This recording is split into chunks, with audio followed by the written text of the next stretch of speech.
December 2024, a world that is changing very rapid. Everything is two fundamental causes. One is geopolitical, the end of the West as a separate culture. The impact of phenomenon is a period of approximately 300 years of European, and now everything is moving in every aspect. The East is rising up economically, politically, soon militarily, and population. Europe is being depopulated, losing on every ground, on every aspect of influence economically, politically, etc.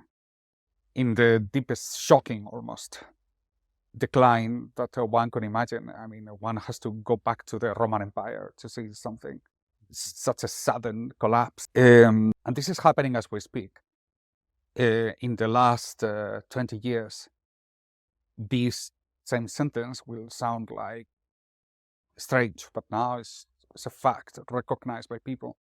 By the 2030, we will see turning around in a very sufficient way, and then 2050 we will see a world that has nothing to do with this. You will be there. This is the world that you will be a senior citizen by then, and possibly in the position to make big decisions. But it will have nothing to do with this. Totally different. We will see a major jump in population in Africa. By the year 2100, by the end of this century, Africa might be the largest continent in population in the world. The world is turning black. You know? Yeah, it's quite an interesting notion. And Africa is huge, despite these maps that they showed us that Africa is shrinking. It's actually huge. You can put 4 Europes or more in Africa. It's vast. It's with huge mineral resources. A population, a thriving population that we see what it does to the economy. It will become very important.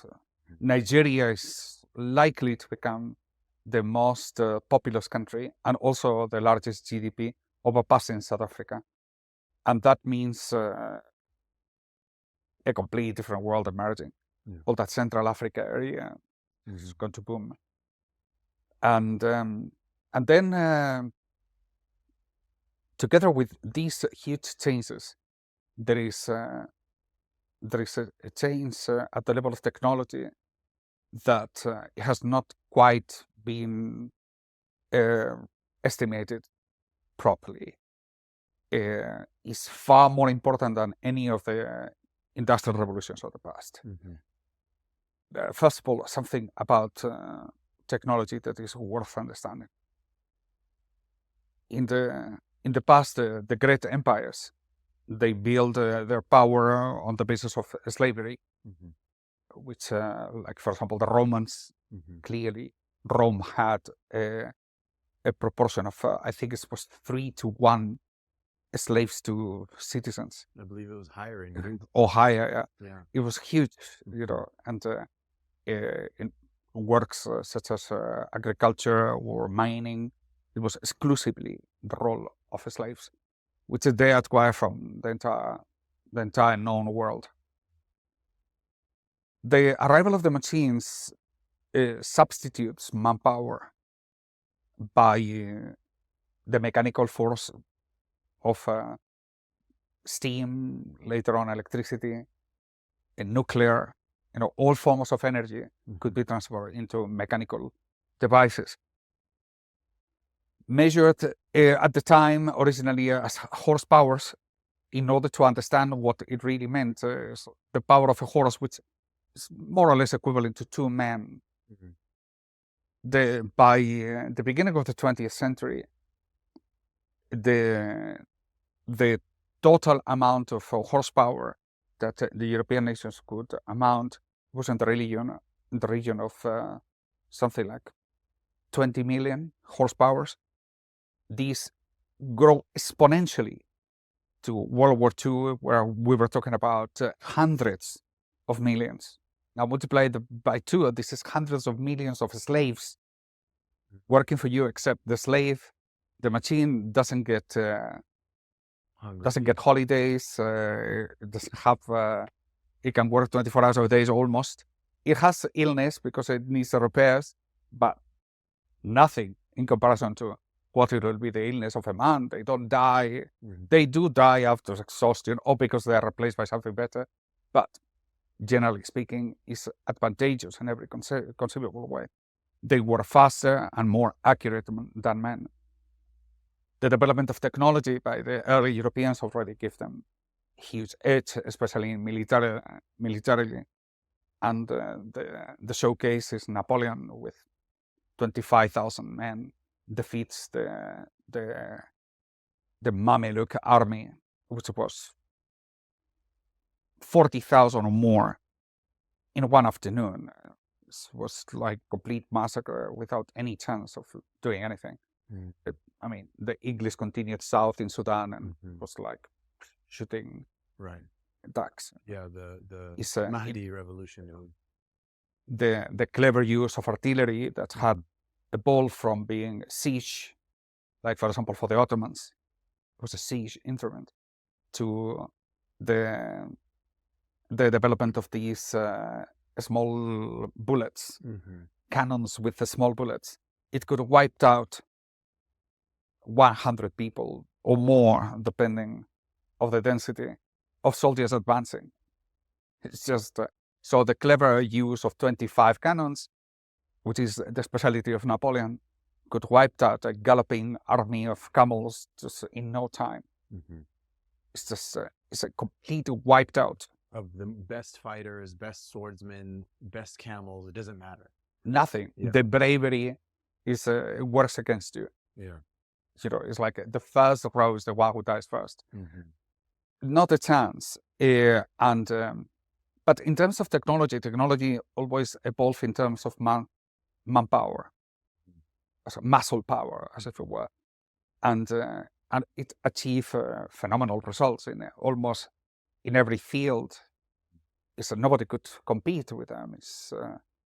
It was capital intensive, and the alliance between the newborn capitalism, the banks, the early banks, especially with the creation of the central bank that guaranteed banks cannot fail, because the creation of legal tender simply guaranteed that it doesn't matter what, the people will pay who do not understand, but we will always back you up. So you can continue with fractional reserve banking, lending money you don't have, without the previous risk that it was associated with the trade. So it gave a boom to banking, especially in the 19th century, extraordinary.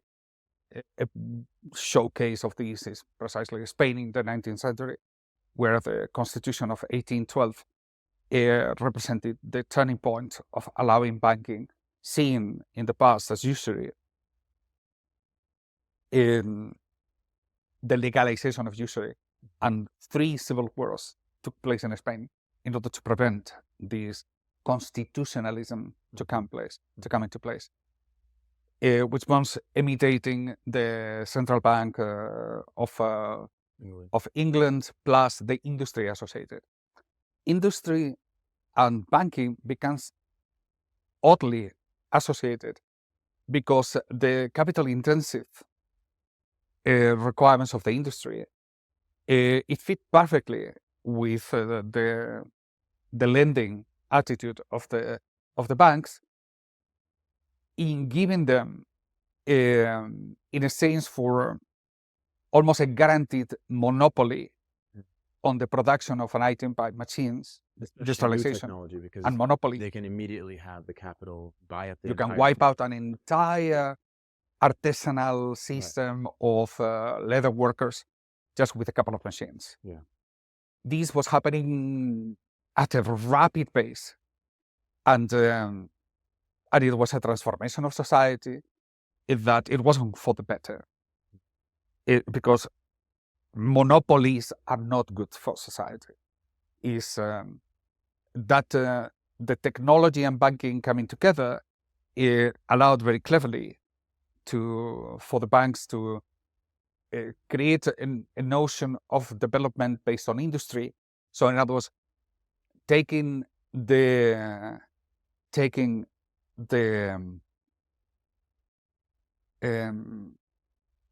reputation of industry as part of capitalism. So while technology in itself is good, but to say technology and banking come together is a different thing altogether. And that's how it was sold to the rest of the world. Capitalism was banking, and so if you want electricity, you have to have a bank. Now, and it's kind of spread that notion. But if you want to be developed, you have to have a bank. If you want to have a bank, you have to have a constitution, and the whole neoliberal framework is some one people thing. blame the machines. So the Luddites, for example, in Britain was a very clear example of a group of people that they went around destroying machines because they were destroying lifestyles. It could have been done different, completely different.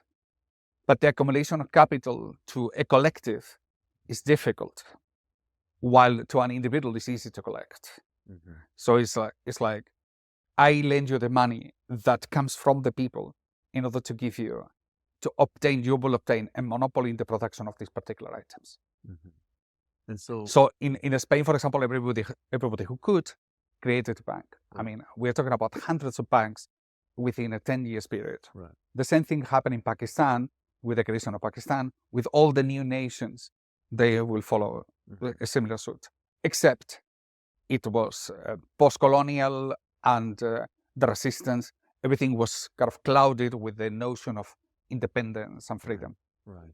In Spain, they were a sovereign country, so the three civil wars were against usury and against monopoly, literally. They saw that the constitution was legalizing monopolies and it was legalizing usury. They lost the three wars, and so it's just kind of, it took off and it moved on. But the technology, the revolution that is coming now is of a different kind. It's an information technology, and this is not quite muscle power that is being replaced, but is the organization of that, and making decisions on matters that they require immense level of calculation. So what the kind of job that managers would do. So it's what we are replacing now is not the muscle. We are replacing now our capacity to decide, at least to assist, not replace, because replace will mean you don't need you totally, but we still have to formulate the questions. But it can do immense amount of job in a very short period of time. This simple ChatGPT, which has been around for 1 year and a half, it can do tasks that, I mean, it will take months to do it. Read books. It's not going to replace all the lawyers. It's that lawyers who use ChatGPT will replace lawyers who don't use ChatGPT, and the same can be said for every single industry. But logically speaking, anything that is a repetitive pattern, it can be improved just by assisting, by just being able to calculate and simulate scenarios where these rule-based scenarios, anything which is repetitive on the basis of a rule, it happens continuously. Like, for example, AI proved immensely capable of playing chess because it has rules. Now, economics has rules. There are certain things that you want and certain outcomes that you want to obtain. And it's certainly more complicated than chess, but not to the extent that is not conceivable, at least at the level of improving the performance of the ideologically based political parties that they run the economy.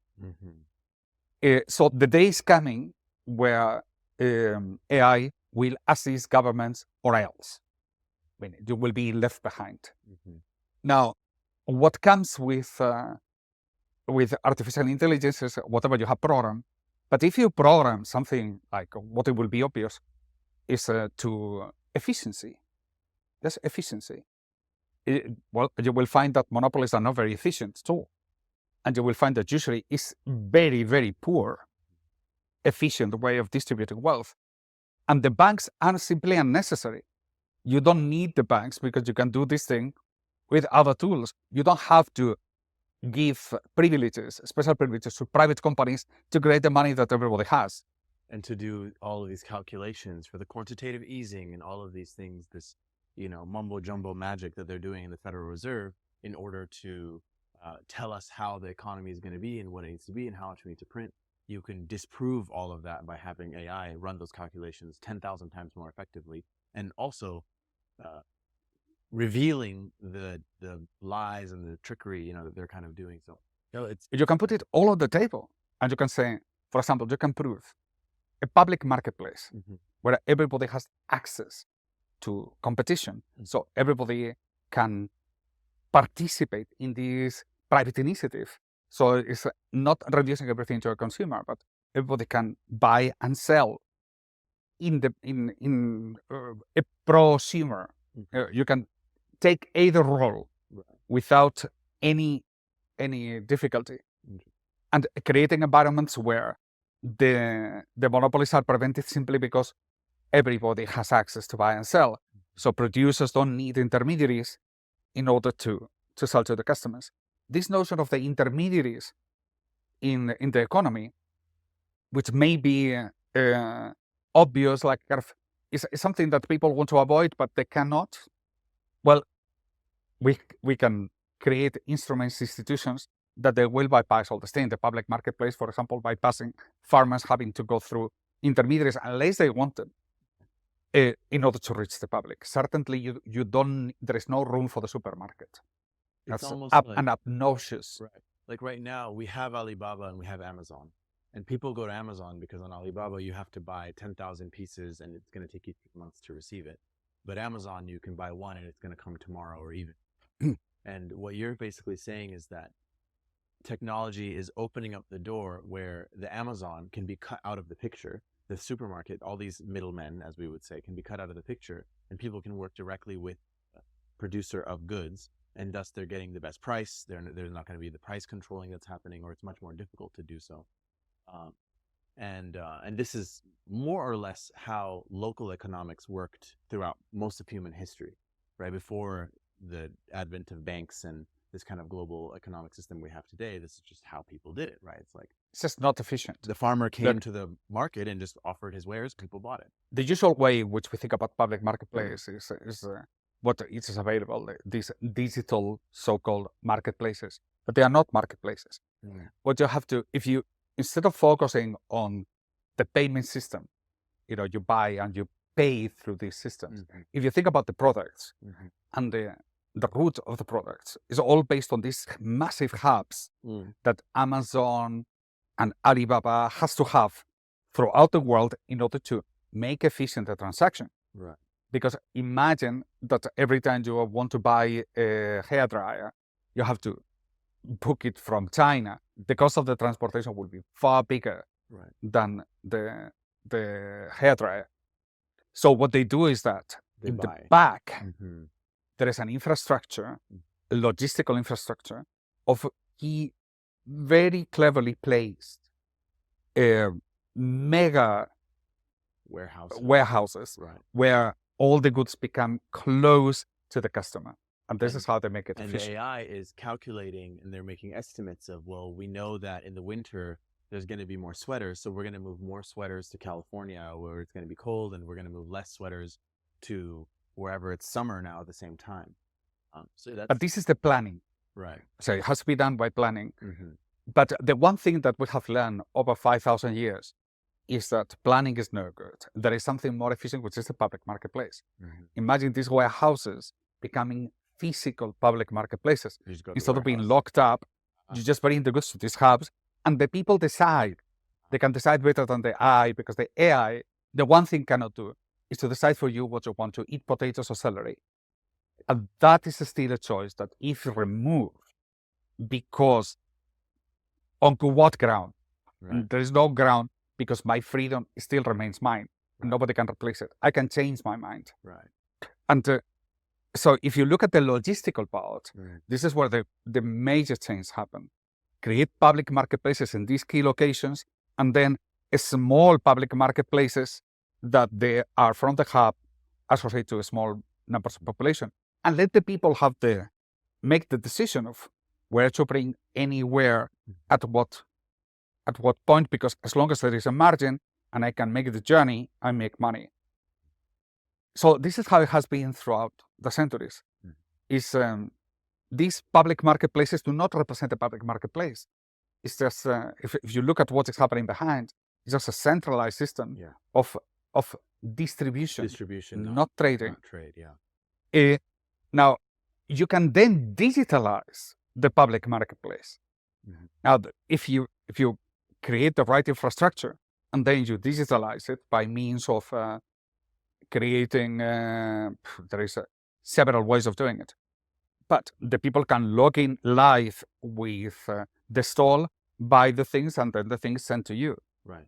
And still find the most appropriate channel and vehicle, depending on your location, to where you get the goods. And so my choice as a consumer is not that different than what I'm used to. But the difference is that instead of Amazon, which is actively trying to squeeze as much profit out of as possible, raise the prices as much as possible, kill entire industries by undergouging them with the prices until they're all out of business, and then racking the prices up. Look, it's a system like this. Public marketplaces close. You have shops. The shops are replaced by big shops, supermarkets. Now Amazon is killing the supermarkets. Exactly. But that's still not the solution. The solution is to go back to the beginning, right, to the public marketplace, where essentially you have to think of them like mega logistic bases. And that's where the caravans come in. Logistical spaces where you can create a payment system by all necessary digital means, but you don't break the fundamental, which is that everybody has a right to buy and sell in identical conditions. And that can only be provided by a common space, which is the public marketplace as a common property and so on. This is the whole thesis of and the common property part. Just I think is important to touch on, and I want to make sure I'm understanding it. So rather than what a waqf is it's like a common good. It's like a public. It's like the commons. People refer to the commons. So instead of a private company owning this marketplace, it's something that's owned by the people, or owned for the benefit of the people. Yeah.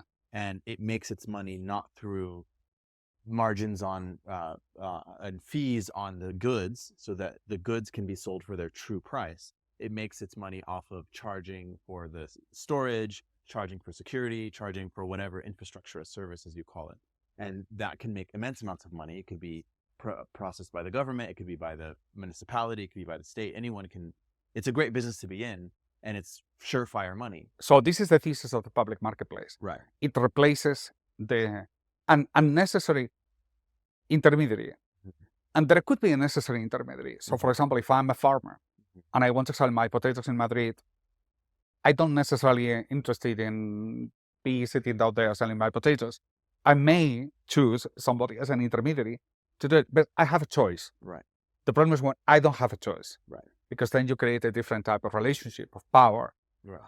As long as I'm free to do it, then whatever is traders that they come and they buy from you and they sell, it's fine, because they cannot oblige you. Right. For example, in Pakistan, the same thing in Spain, a farmer obtains 8% of the price of a potato in terms of the price paid by the consumer.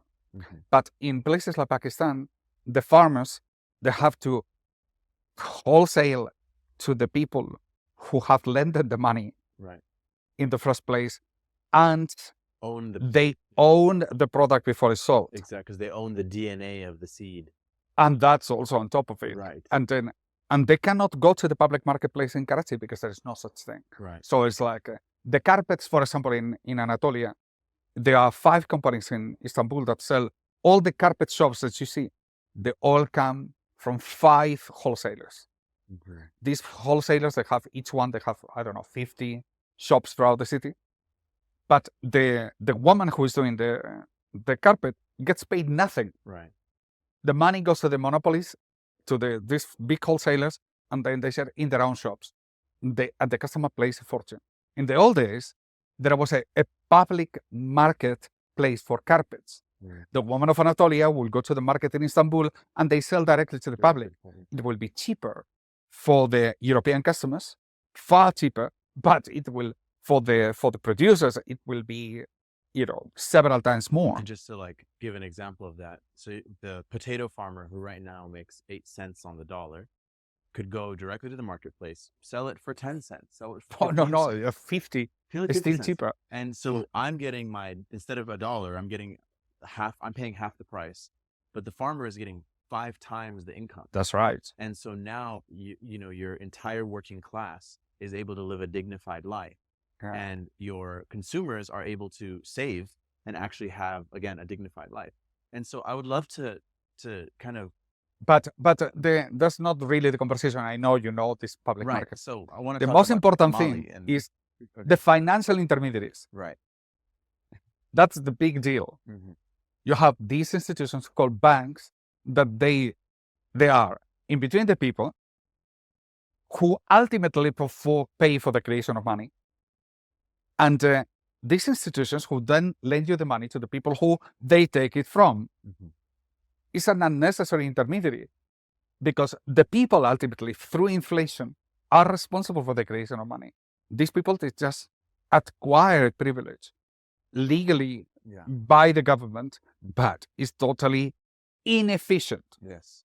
We can have central banks, just centralize, nationalize all the commercial banks, put it all in the central bank. You know my thesis on the 7 steps and all that. Yes. And you can have the same function, but with 2 advantages.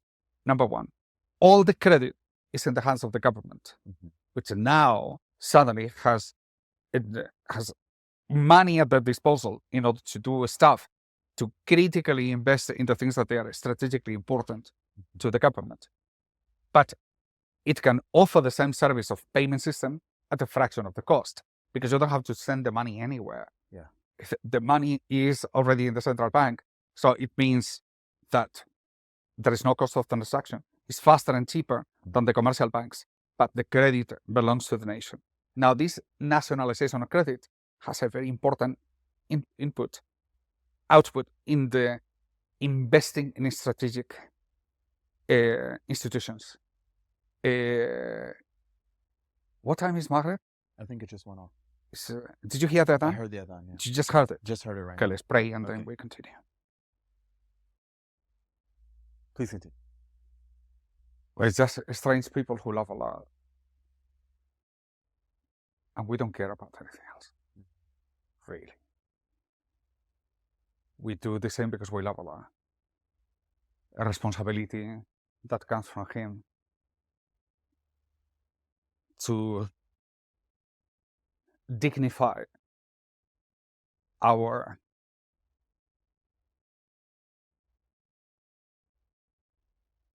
minute existence, so that we are not too sad on the day of reckoning, that we are not too pathetic that day, which we will be anyway. But we might prove that we love Him more than anything in this world. We might have a chance of getting it right. And most of this work stems from precisely that helplessness. The way of Allah is not a way for the justice of people, or for the economy of the people, for the improvement of people. Is to serve Allah, which happens to be to establish the service, the justice about the people, etc., etc., and to uplift the condition of people, etc. But in that order.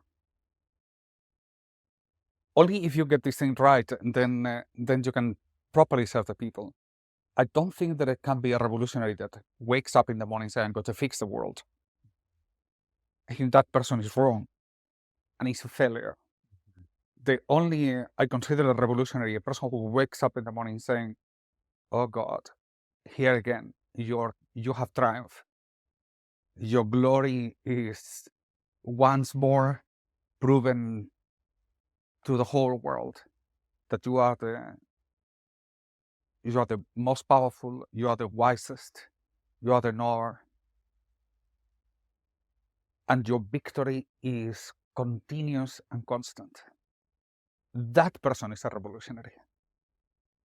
And that person, his job is to glorify Allah subhanahu wa ta'ala. The gold dinar is not to improve the condition of people. It's to glorify Allah subhanahu wa ta'ala by proving that if we do what he says, it's better for people. And to, at every opportunity, glorify him by means of the words of Rasul sallallahu alaihi wasallam and the practice of the best people. And this is the job. And there is nothing higher than this. Nothing higher. You cannot do anything for yourself, for your family, for your friends, for the people you love. You cannot do anything higher than to glorify Allah subhanahu wa ta'ala. The people who understand this thing, they are helpless.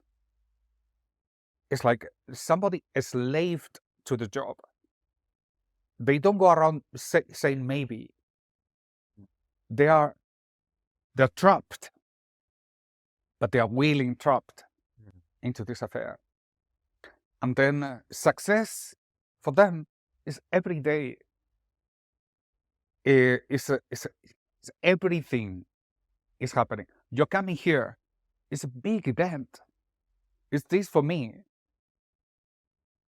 A man that from California, who speaks brilliantly, who thinks marvelously, and coming to visit, and who wants to do something for Allah. I mean, that's a miracle.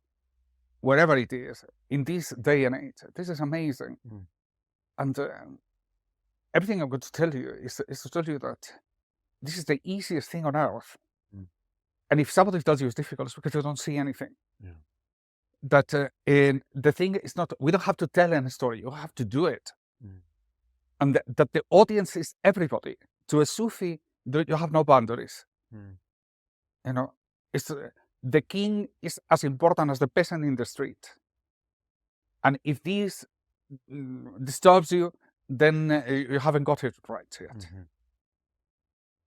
They need, the person in the street who is begging needs your help. And so is the leader. And each one needs a different thing.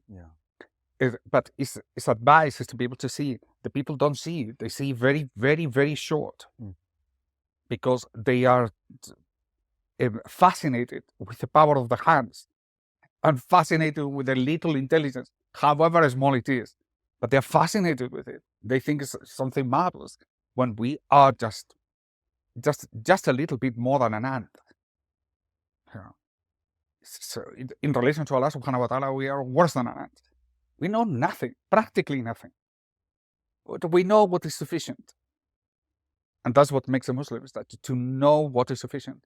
And that's amazing. It's the most extraordinary thing. About the deen of Islam, the only thing that you can say is only God can make it. The mankind is not that clever. No. If you put it all together, when they say, man-made, I wish they would have compliment. not a chance. We are too dumb to figure something like this.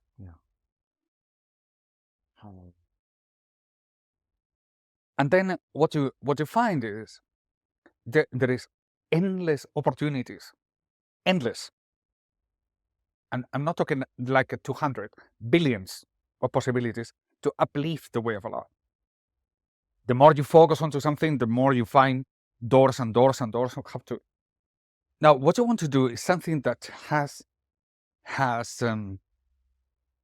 my challenge is not what is the thing to do. My challenge is, how do I become less important in the process of doing something? How outrageous I am in my tawakkul. My challenge is, how do I do something that is definitely impossible to be done by my hands, so that I rely on Allah subhanahu wa ta'ala completely. That's my only challenge.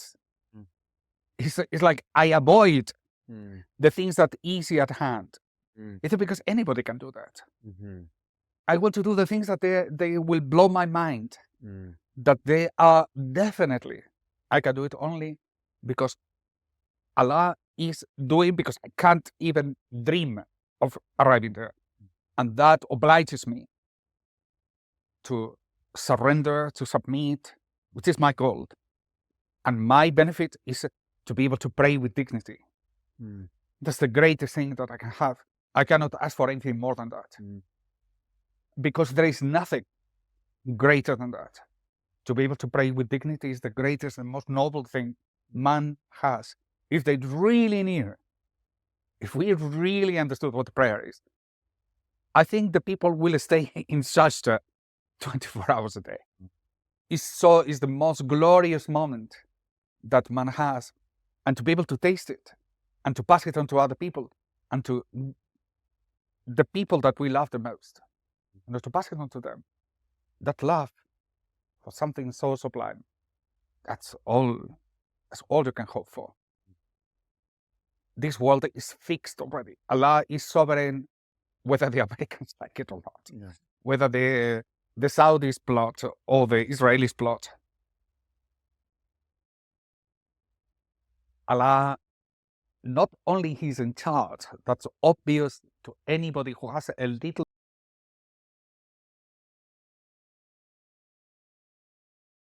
Now that's a little bit harder because we still look from what we think is just, which tells you that you cannot pursue human justice because mankind is helpless at finding out.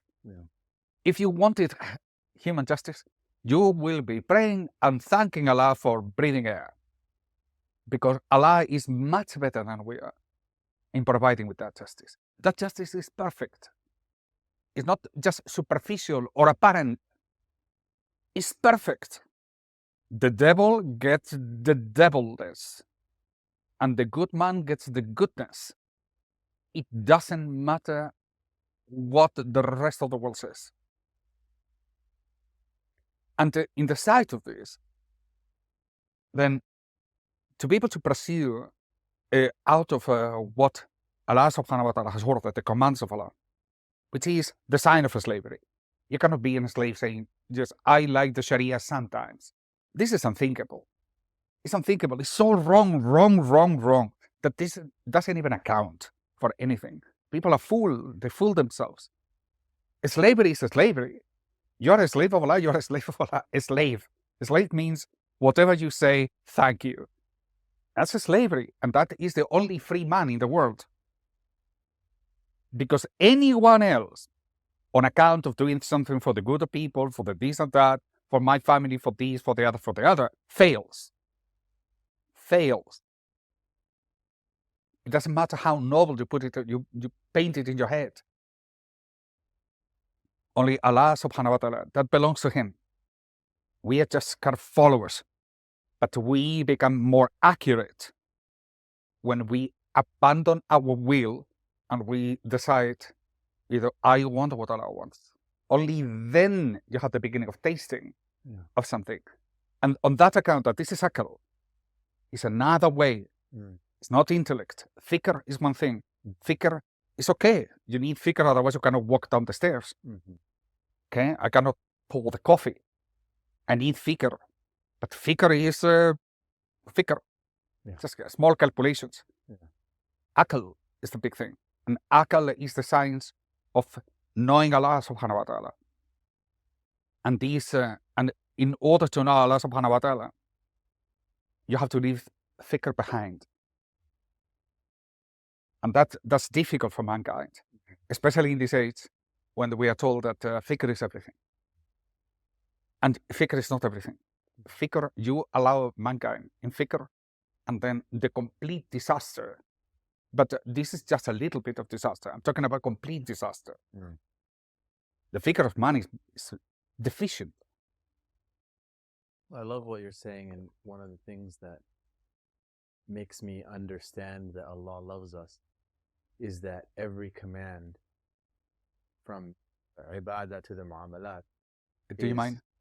Every command that Allah gives us, from the ibadah to the mu'amalat, I know He loves us because every single thing that He commands us to do is for the best betterment of us and the betterment of everyone else and the betterment of the earth. Allah never asked us for anything that hurts us, that costs us. To pray 5 times a day is, again, the most noble thing we can do. Being married and having a family is half your deen. To give, like, every single thing that Allah asks of us, commands of us, is exactly what we need. Subhanahu wa ta'ala. And so it's a beautiful thing. And I love what you're saying too about, one of the things me and my wife, like, we both learned, we were praying for at the same time, was to ask Allah to make us distaste anything that He doesn't want for us, and to want only what He wants for us. To take our desire, not even my will. Like, I want to give my will to Allah, but I also want to give my desire to Allah. I don't want to want anything that Allah doesn't want for me, because that is the ultimate slavery. That is the ultimate suffering of this planet Earth, is to want things that Allah does not want for you. To want zina, to want alcohol, to want wealth, to want glory, when all of these things are, like, either forbidden or only exclusive for Allah, like glory. So, bi'idhnillah ta'ala, Allah will support us and support me to only want what He wants for me. And, I was so inspired learning about you and learning. 1400 years ago, 2 people were having the same conversation.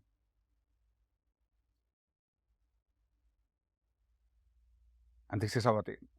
People speaking these beautiful words, telling one another, I want Allah and I want Allah. And this is what takes us to where we are.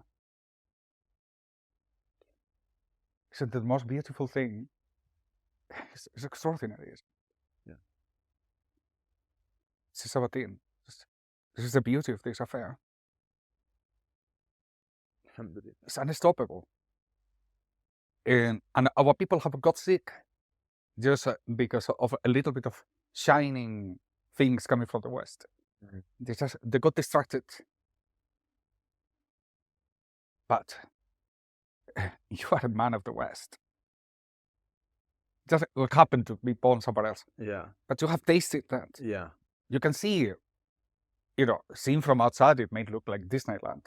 Yeah. But when you are there, you see. It's horrible. Horrible idea.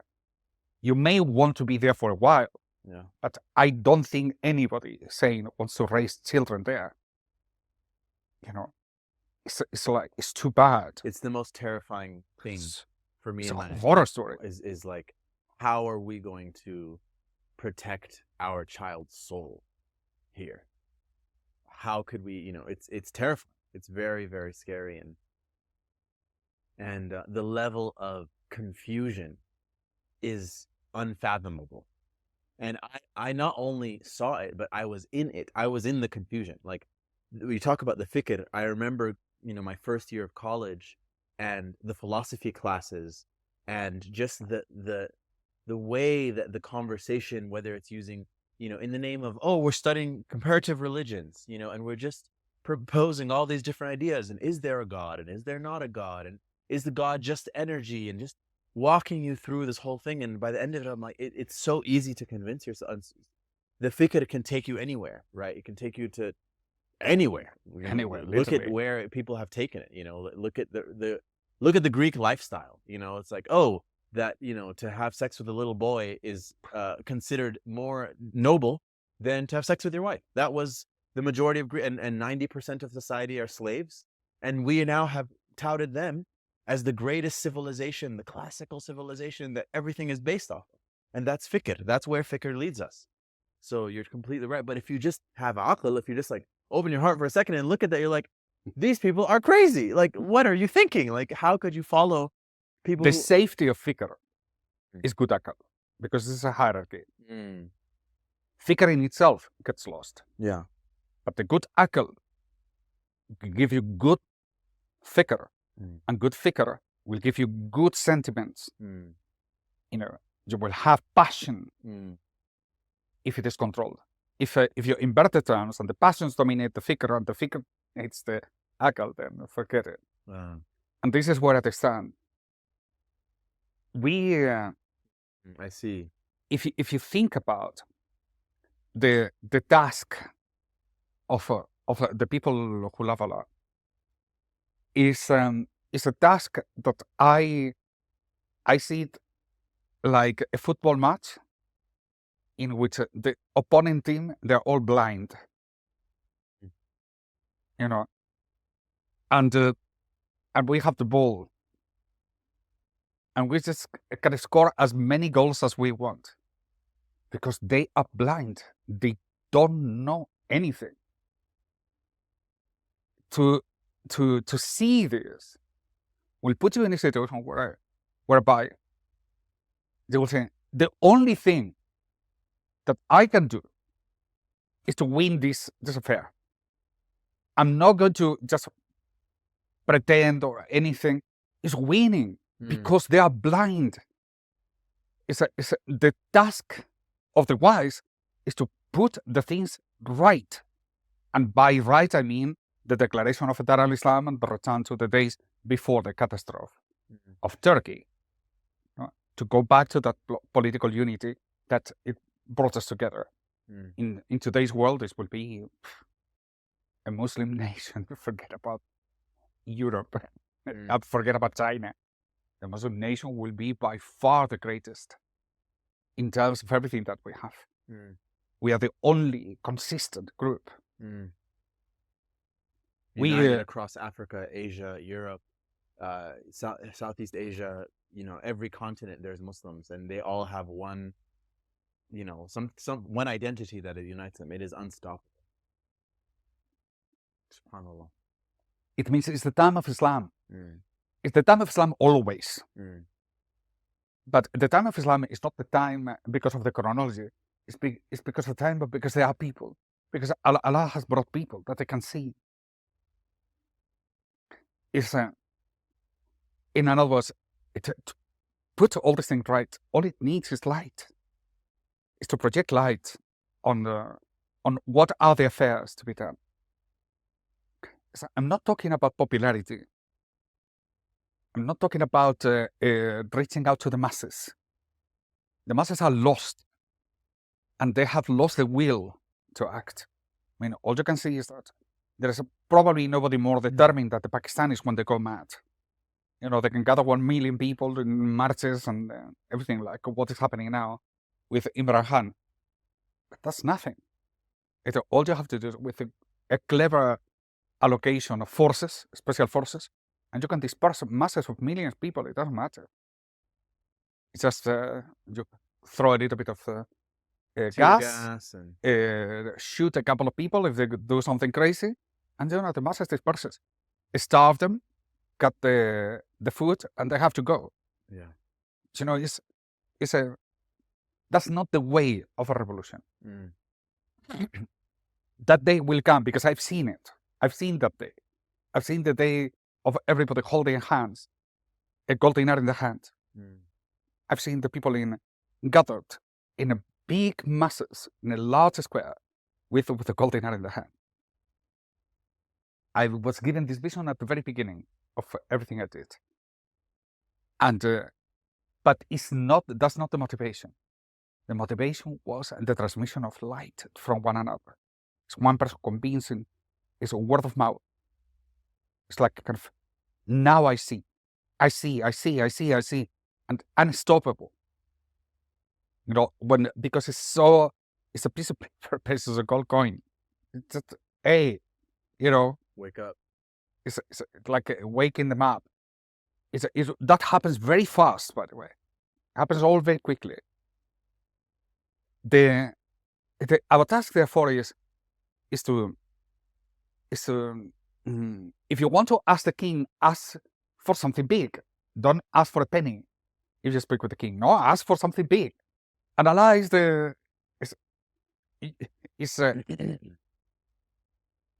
He will give you what you ask, but ask for something that is worth it. In this time, there's nothing more noble but to serve Him on account of restoring the nation of Islam, a place where the Sharia is established. Okay? And it can happen anywhere. And the enemy, unlike what most people think, is more fragile than ever. Because the reliance on technology is a double edge. on the one hand, allows you to do extraordinary things, but on the other hand, creates lazy, incapable people. It's like the machine gun allows you to kill lots of people, but it's a coward. Holding it. And That means a the coward. drone strike is even more. He's just at home, clicking buttons. And that connects back to, I think, with the technology as well. You talked about this revolution of technology that we're in now. And the other characteristic of it is that because it's data and information and AI, it's harder to monopolize. Anyone can use the AI. Like, these technologies are so accessible that you can't control it, predict it, and in the same way as You see, what is going to machines. happen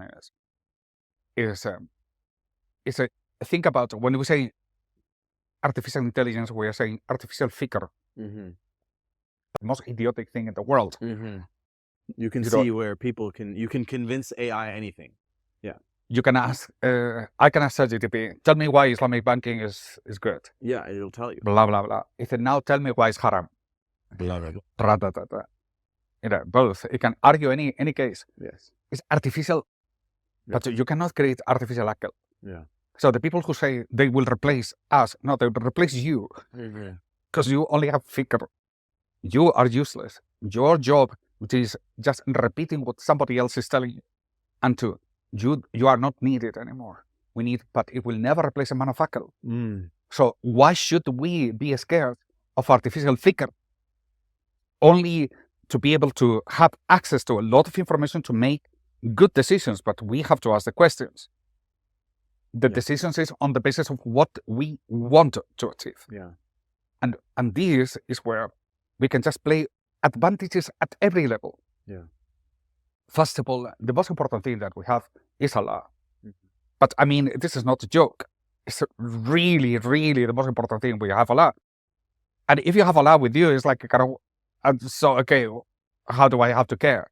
In the question of riba, to fight riba, harb min Allahi wa rasuli. So I mean, who else do I need? Did you say? No, I don't need anybody else. Yeah. With Allah and Rasul, I have more than enough. More than enough.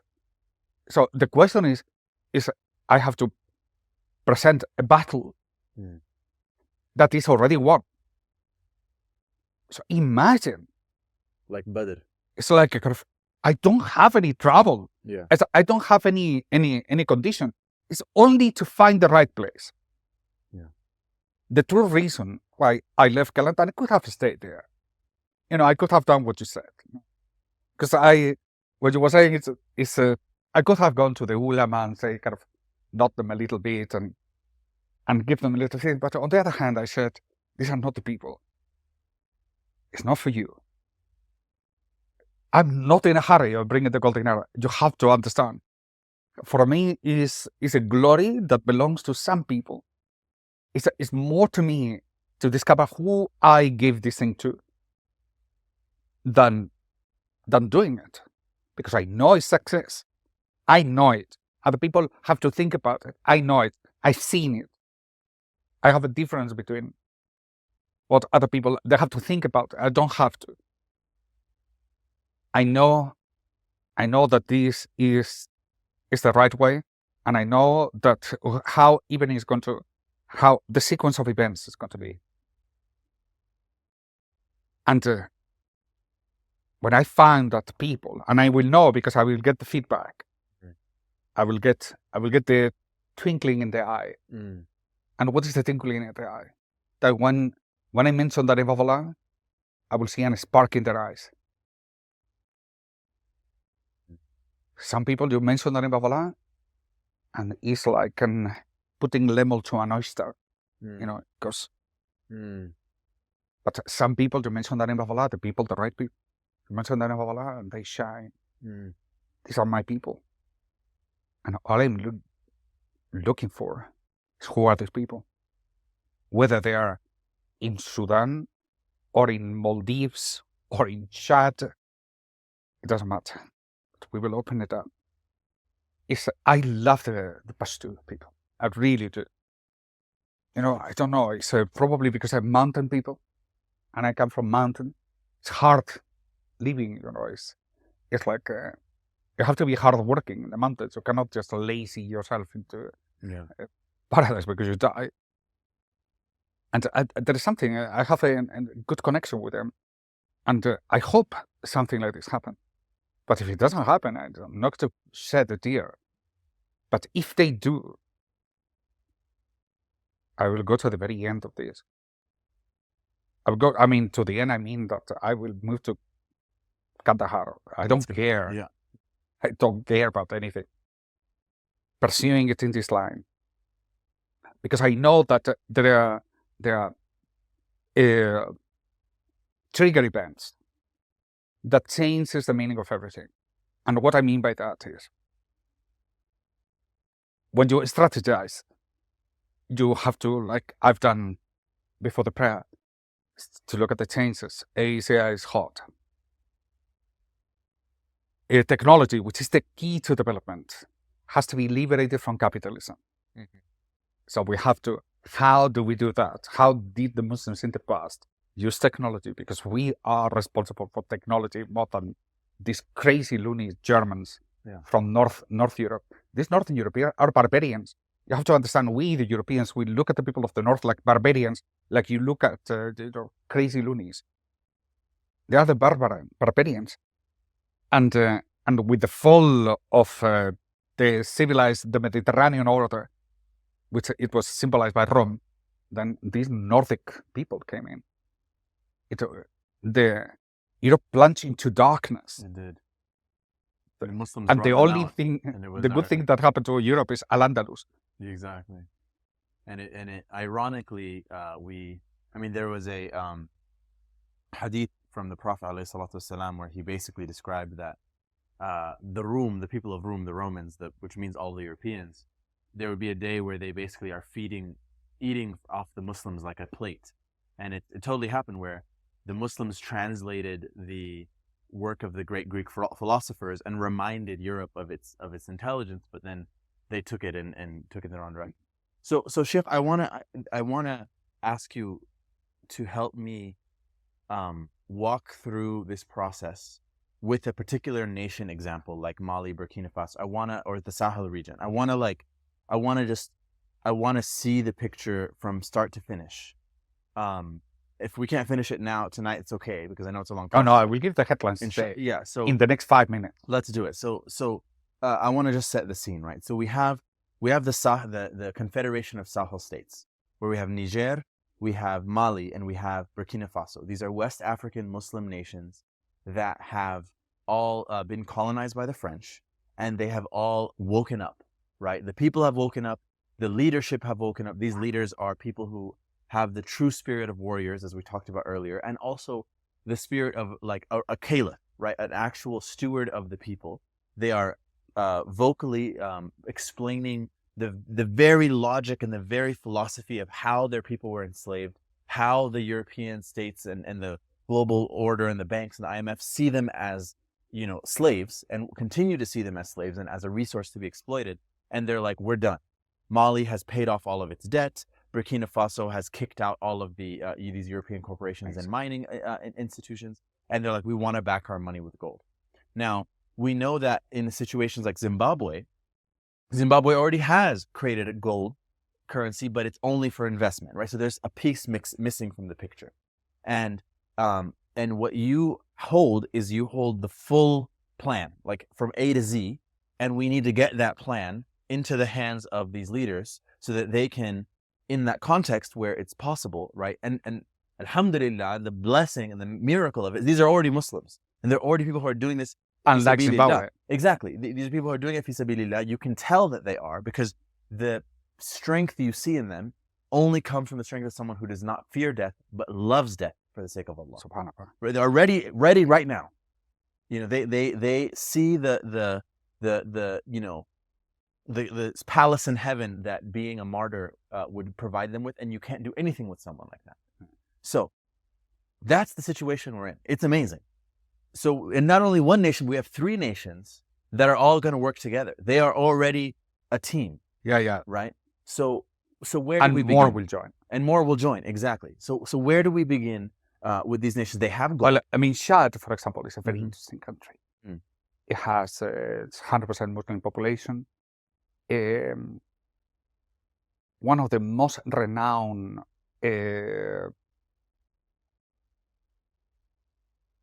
geologists of South Africa is a Muslim called Ahmed Somana.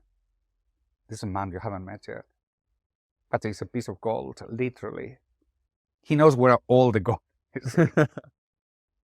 He is been advisor of Chad. He's been traveling all Africa, Tanzania. He's been in Mozambique, in South Africa, of course. He loves Allah. He has a fantastic relationship with me. He's been telling me, Chad. And he also, he is a man that... My friend's father owns a mine in Chad. in Chad. Yeah. Oh, then he may have heard of Ahmed Somana. Somana. Okay. Yeah. We will speak with him Inshallah. while you're here. Inshallah. And he's telling me that let's do something. Okay. Now, they're all speaking about gold. They speak to him about gold because he's the gold miner, geologist. And there is a willing to bring this matter forward. Now, I have spoken with him in terms of organizing a team that it will be able to kind of develop the idea.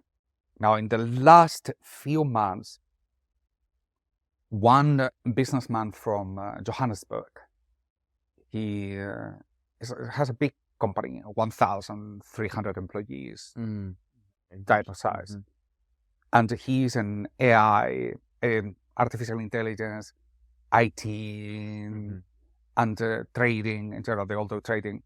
He's from a Indian background, South African Indians, that they have been there for 5-6 generations now. Yeah. And he has come to me saying, let's do it.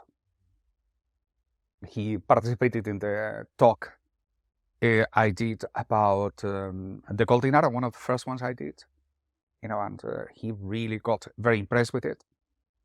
And he wants me to go there and see him.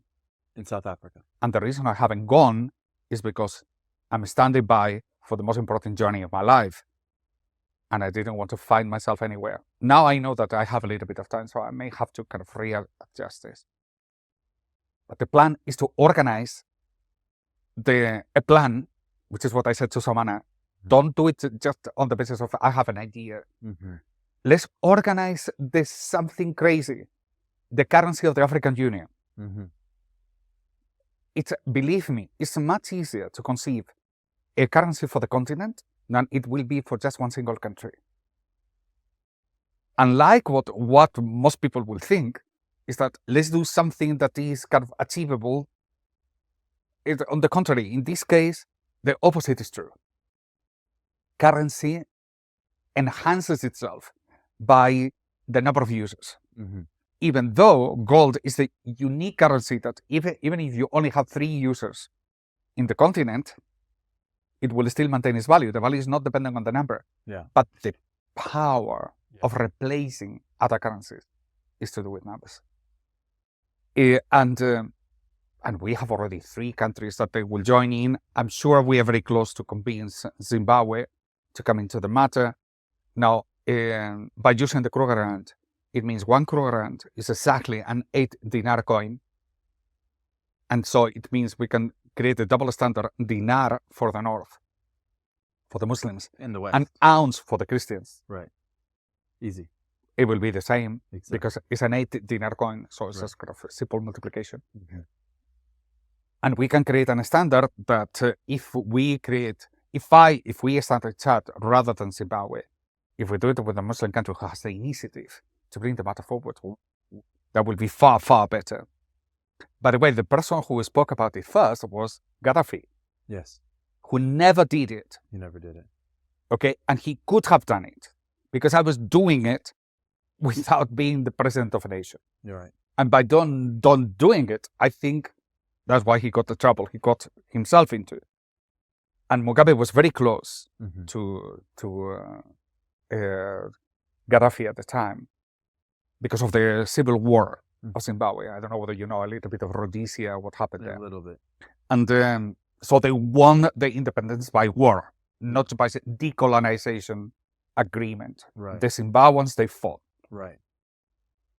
And so they did, if we, now the importance of having somebody in South Africa as a base, it means that we can create an African-based office Right. with good communication from Pretoria, from Johannesburg, and we can staff it. Just, I mean, it's simple, you know, a couple of secretaries and to have a telephone address, emails, hard disk, and the whole thing, and meeting place for all the things that we want to gather.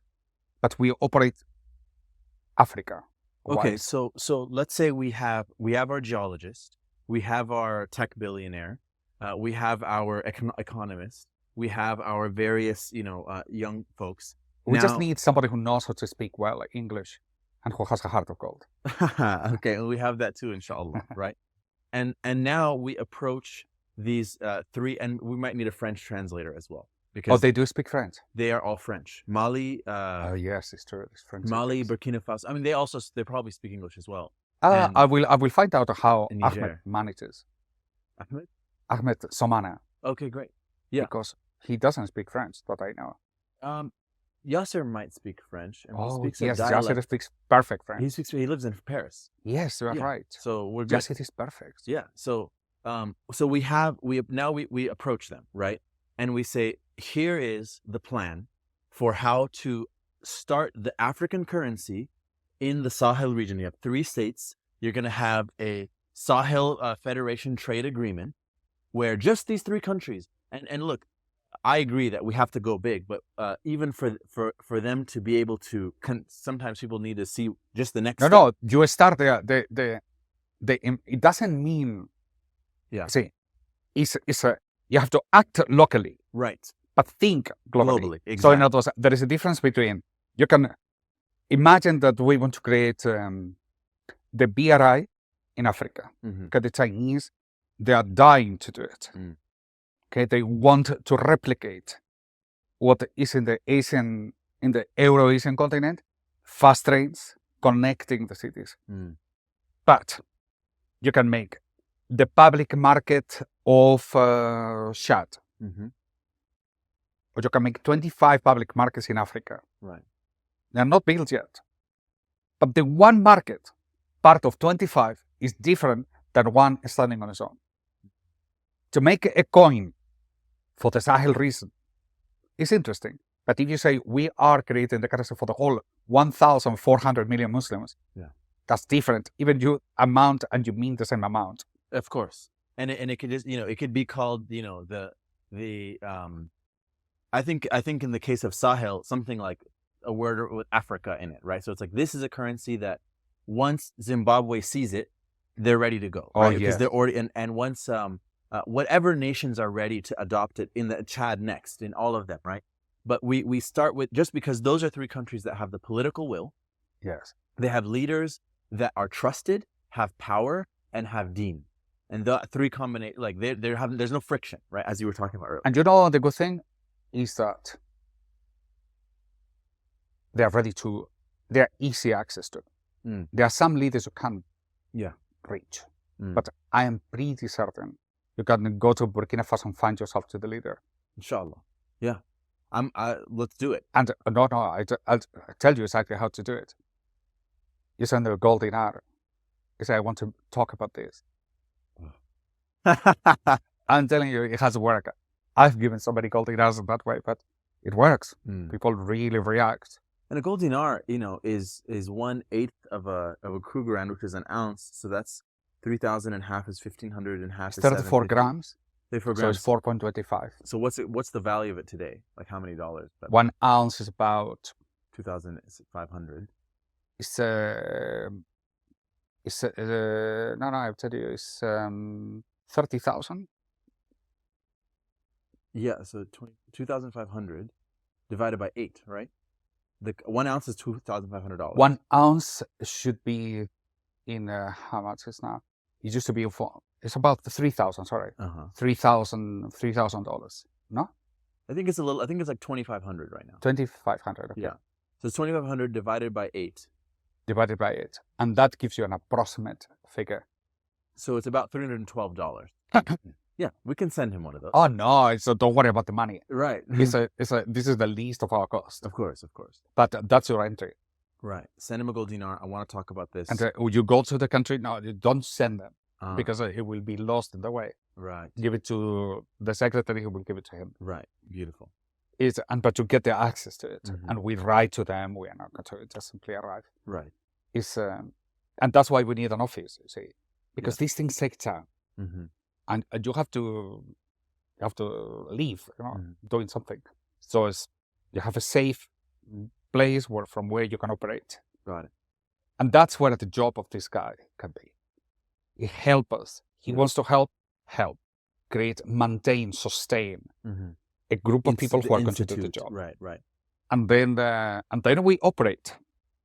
Now, what you want to offer them is know-how. So first of all, you have the gold, it's underneath you.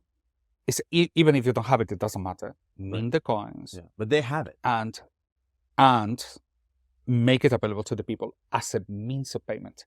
Yes. I need two things: legal tender status, and second, I need a payment system that it will allow the easy transaction. You have to mint the coin, of course. There is a whole list of things that you have to do. But I think two or three things that are fundamental. Right.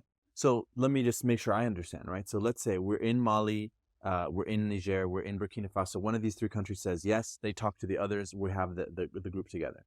We mint how many coins just for the first round? I mean, to start with, you need 250,000. Okay. We have 250,000 coins. Which is approximately, I mean, if they have the gold, the cost of minting the coins, it will be approximately 78 million. It's at like a 2% cost of production. High quality, the highest quality possible. So on a $250,000, they will have to invest something like $10,000 for the minting. Now you have a coin that is far more valuable. Now the minting $10,000 per. You have to make the dies, 15,000 probably. Minting, getting bullion. If they have the bullion, so you have the investment already. All you have to do is to mint the coins. Got it. You go with the bullion to, for example, there are very good companies that they can produce hologram coins. Nice. Very difficult to forge. Right. Now, forging is a must. It's a problem that is going to happen for sure. Right. You understand? It's that you don't even have to question whether it's going to happen or not. So let's actually, I think there's a lot of details there. So there is a lot of stuff. Right. But then we've minted. You mint the coins and they just start selling. And now, what you want is they let them handle the whole gold coin selling in the country. You just take responsibility to sell it to the Muslim world. Because what you want is to be granted something like a diplomatic position in a department of the central bank. Right. To spread the news, and you become that person that goes, and what you are doing is selling this thing to other countries, right? And guaranteeing the sale. So that's import into the country. And you have to create a hub where you get US dollars, and you just make more coins. Okay, so you become the instrument of transformation. Don't worry, you finance the whole operation. Yeah, because I'm telling you, the maths of this is fantastic. I'm not worried about even that. So for them, it's not a burden. Right. You understand? Not going to cost you anything. The only thing that you are going to obtain is independent and to have a currency stronger than the US dollar. Yes. You know, what you want to sell and you want to buy, you pay with something that is far more valuable than any other currency available today. And I want to make sure I understand this digitization piece, because this is a question people come. So let's say the central bank now has these 250,000 gold coins. And we have a system where there's cameras and all these different things that are able to keep track of whose coin is where. You know, you own these coins. Maybe you can see your coins on the screen, and it shows you there's your coin. You know it's there. You know, you can click a button, and maybe their little thing moves it, and you're like, okay, that's my coin. Something that creates this sense of certainty, and it provides that High tech. High tech. It's. I can even see it in my mind. I can see like you spread them out in a certain way, and the angle of the camera, all of them can be seen at once, and it's all very, very secure.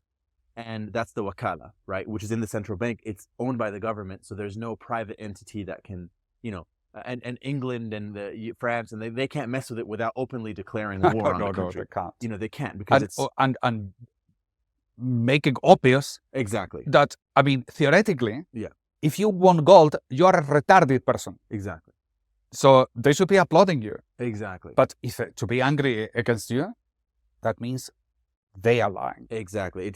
They're stuck, right? And now I, as a consumer, I have an app that's similar to PayPal, Venmo, Cash App, whatever. It's super secure, but it's on blockchain. So it's completely accountable. There's no way to forge it. And I'm using this blockchain system, and I'm now making transactions with you. So I can even make transactions on a fraction of my coin, right? I can, the system can be set up where I don't need to only make purchases in denominations of $315. I can make $20, $5, whatever it is, transactions, because I can pay 0.0001 0.00 of a coin, and you don't need to cut the coin because the wakala is handling that on the blockchain. It's completely tracked. Okay, great. So now what's happening is that in the Sahel region, right, they're doing all these transactions at the zero cost transaction. Zero cost transaction. Because all the gold is in the same place. Is the only thing that you pay for is the communication. That's all. That's it. So, you know, yeah, you're paying for electricity, a couple of staff to you know, you have, you know, some NVIDIA drivers that are, you know, keeping the blockchain operating, but it's a negligible expense, negligible cost. You're not paying a secret 2.5 or 3% tax to Visa for every transaction. No, you're not paying. no. You're not paying for inflation, Yeah. right? So now the people, and not only that, if you start making your own bank accounts, okay, only known to the people of the government of Chad, and you reject all international shit, you become the center of the universe. Yes. The people, the whole money of the world will come to you. Exactly, because now the Sahel region, so not only have the people of those nations been pulled out of abject poverty, and those countries have completely freed themselves from the neoliberal neo-colonization that they're in, but they're also the only people who have a usable currency that now I can go sell that currency in the Middle East. I can sell it in North Africa. Now, they might try to make it illegal to use that currency for transactions. They can try all kinds of things, but they can't stop people. People are going to do it anyway. And the only thing that they have left to do is to mint their own coin. That's the only option they have, because the black market of transactions. And the other thing is, actually, you see, they're like 20 different cryptos based on gold. They're all wrong. I have spoken with all the Islamic versions. Okay? Right. I keep telling them, don't do it on bullion, do it on coin. Because one of the rules of digitalization is that you don't want to substitute the real economy. You want to enhance it. So it's a support to the real economy. It's not a substitution. When you create a dinar payment systems where the dinar doesn't exist, you're lying, and you force the people to have only digital currencies without the impossibility of having the physical coin with you. Exactly. Which means now I'm dependent on the Central Bank of Mali. Well, I may trust the Central Bank of Mali, but I rather trust my own pocket. Right. Some people feel if I want to put it there. But if I want to have it in my pocket, I keep it in my pocket. And no country in the world allows you to do this. Yes. You will be the first free country in the world, right, where the citizens, can have the gold that they want. We only have control of the amount of money that you save in zakat. Right. zakat is so, they have so much respect for the wealth of the individual that if you, for example, the tax collector comes to your house and you have a box, either I have 200 dinars there, the collector cannot force you to open the chest. I mean, which religion in the world gives you this? No one. Yeah. None. But if you offer it, it's like an illumination for the whole world, who suddenly realize how enslaved they are, Yeah. which is how Islam spreads, because we are the liberation of the world.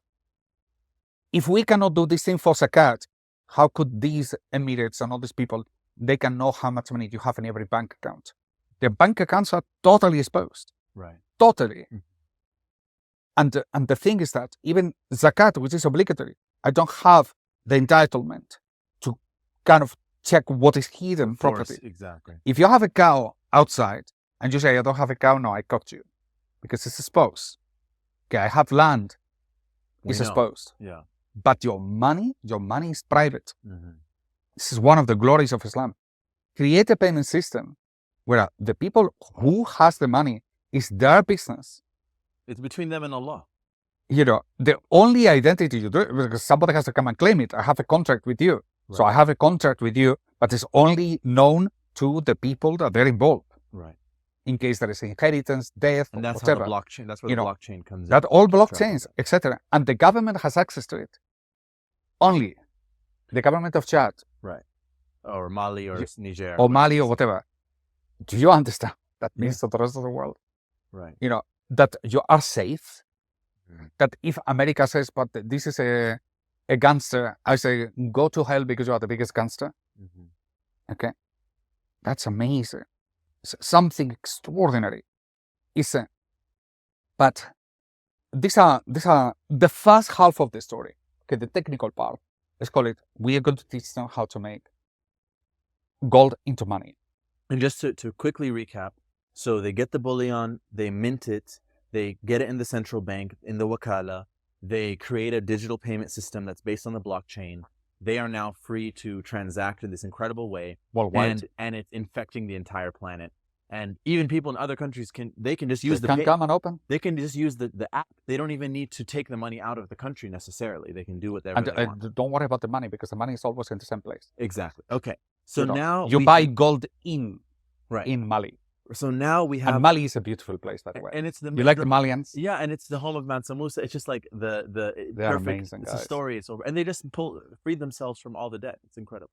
Okay, so now we've got the first step, which is we've minted the gold dinar. What is the next step? Okay, this is the second part, which is equally important. Nobody thinks about is the economy of gold. Mm-hmm. Now you are transforming an economy that is totally dependent on credit into an economy that doesn't rely on credit. Credit is something rare. Okay, we don't have a credit economy. We have a cash economy, which is far better than the credit economy. But on the beginning, we have to create all the institutions and replace the institutions that they support that kind of economy. Where you start? You start with a banking system that it will be operating according to the rules of the country and the constitution of the country, etc., etc. Constitutions are bad news, by the way. But having one it's a transition by force, step. they can eliminate these constitutions and establish a regime whereby, like China, all the banks are nationalized. Now, there is a number of things that you have to do in order to create an economy of gold. But that's the first one. Nationalize all the banks. Nationalize the banks. Now, is nationalization of the banks doesn't mean they are riba free. Yes, not yet. Not yet. But you have made the first step because you have reduced 25 different operating countries, operating private companies, operating and creating money out of nothing into a single one, which happens to be government-owned. And I just want to, on this point, I want to say something that I've noticed is that a lot of people, when I talk about this, like, oh, so communism. This is not communism. And it ironically, This is China. Exactly. Well, and it's okay, if you want to call it communism. Right, but it's all of the best parts of what communism is supposed to be, and all of the best parts of what capitalism claims to be happening at the same time. Because what you've nationalized is it's a feudal privilege. Exactly, the one thing that should not be private. There's no justification. But then everything that's private, all these things that have been, all these monopolies and stuff that in quote unquote capitalism, free market, it's not really free because all monopolies and there's no access. With the public markets, you're actually bringing true free trade. There's no trade at all right now. You're bringing back trade and free trade in one swoop, and then you're bringing the private and the government again. It's a trust, right? This banking, these national banks, they are a trust. It's not that the bank is the central government is a monopoly company. No, I mean, look, it's a service to the citizens. Fractional reserve banking is certified theft. Yes. The creation of new money in the country doesn't create more wealth. It just simply diminishes the value of the currency. Yes. Now you say, but we create industries, then we increase the products, and then the inflation is not so strong because the growth of the, okay? So you're saying the machines are good. Okay, we buy the machines, not you. You don't allocate the machinery, creating monopolies to the people that you want. Right. But we centralize this in a manner that instead of responding to patterns of monopoly, they respond to patterns of common ownership. Right.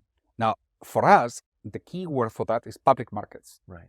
Yield development. Right. The development of public markets in Islam, and we know this thing because of the literature, the producers and the traders in Al-Andalus are the same. And why? Because the guilds were a specialist market. Right. Now, what you take from the structure of the public marketplace, which is implicit in this understanding, is that you have a part which is totally free. Totally free. Nobody, like a mosque, you go there, you're free. But there is a section that offers services to the traders. And that is fee-based, it's a service-based. So in other words, you don't need to buy it, but it is very valuable for you to, if you're a trader, not to have to take the things back home and things. Right, you can leave it right there. So you create a close by. But there is a lot of other things, workshops, machinery. Right. Machinery. You gave the example of what is UA in China, the currently operating, where they have a public market and all of the infrastructure for production is available for rent. So now in order to enter into an industry, like if I want to create a company to create shirts, I can't buy a factory and I can't do anything. I have to buy the shirts from Hanes or Fruit of the Loom. But in this situation, I can go rent a small corner of the factory. I can make my own shirts from scratch. I can you have your own workshop, you can rent everything. And then I can... The threshold to enter into the business is much, much lower. Probably but far more important, you are in an environment where you have people of experts that you can collaborate with. It encourages partnerships between the people of the same trade. And you are not in debt. For example, imagine that you have the typical sudden growth because you have a customer who says orders 500,000 bicycles. And they just start producing bicycles, you have to hire people, etc., but that customer disappears. And then you have to shrink. Now, if you are in debt, you are dead. Yeah. But if you are in rental, you're fine. You just shrink to the minimum thing and you continue. Easy. For example, is in the case of partners, okay, let's say, for example, there is a disagreement between the partners. Okay, I want to do this blue and you want to do it red. Okay, you do it blue, I do it red. You can split without major drama. hiccups. Exactly. Yeah. And that is what you find, for example, in the book of Shirkat. What you find is that the entire book is based about how to preempt, how to split. The entire book, 80% of the text is how does the split between parties happens. Right. Which means that it's a fluid. We are used to Philips companies that they last 120 years. That doesn't exist in Islam. It doesn't need to. What you have is individuals who last a lifetime. Right. And they can have 200 different partnerships And throughout their life. And you can have guilds that last for hundreds of years. And hundreds of years, the And- institutions Exactly. that holds them. Exactly. But the environment in which this happens is the guild.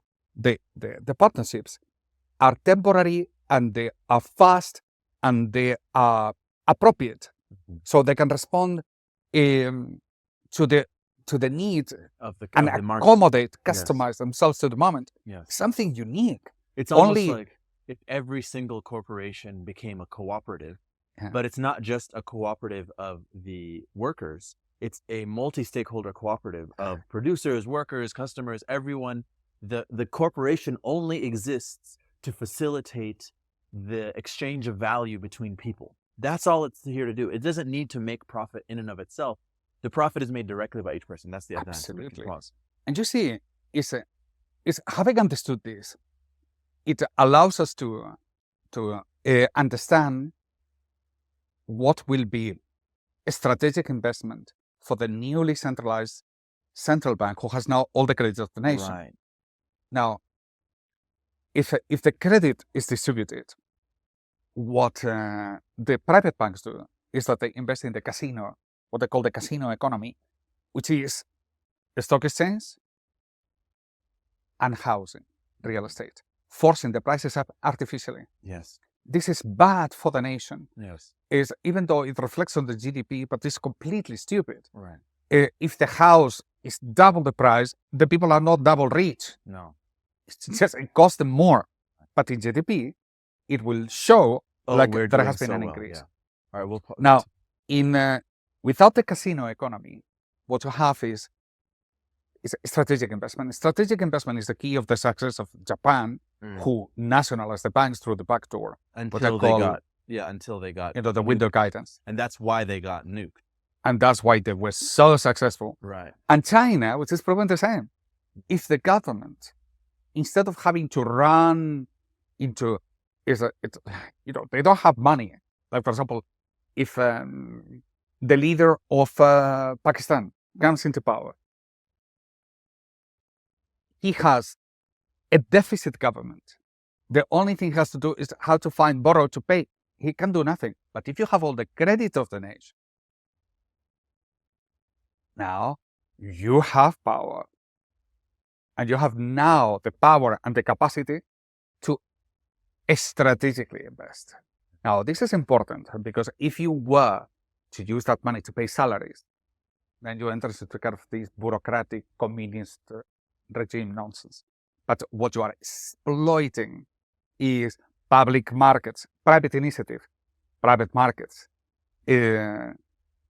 manufacturing ecosystems, kirad institutions. Then you are building up the wealth of the nation. Right. And you are creating assets that stay. Right.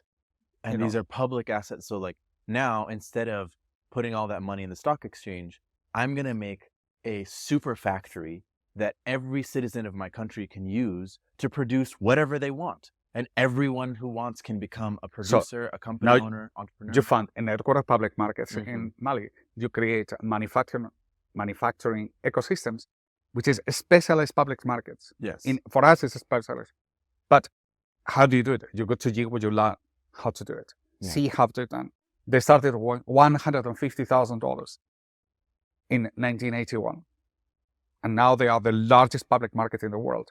The Chinese will love that we are imitating that model. And we can make it part of the BRI. The BRI is now 25 public markets. You see, if you say the public market of Mali, you have the attractiveness of Mali. But if you say we're one of 25, the Chinese will be interested. You see how it's easier? And if you say we are going to eliminate the US dollar from Africa because we are creating the currency of the African Union, your political leverage multiplies by 100. Right. And that's what these politicians in Mali have to understand. Right. Is that you are too small to free yourself, but you are big enough to free the world. Wow. That's a beautiful... Okay, that's your sentence for today. Yeah. I'm going to prepare the Darkawi way.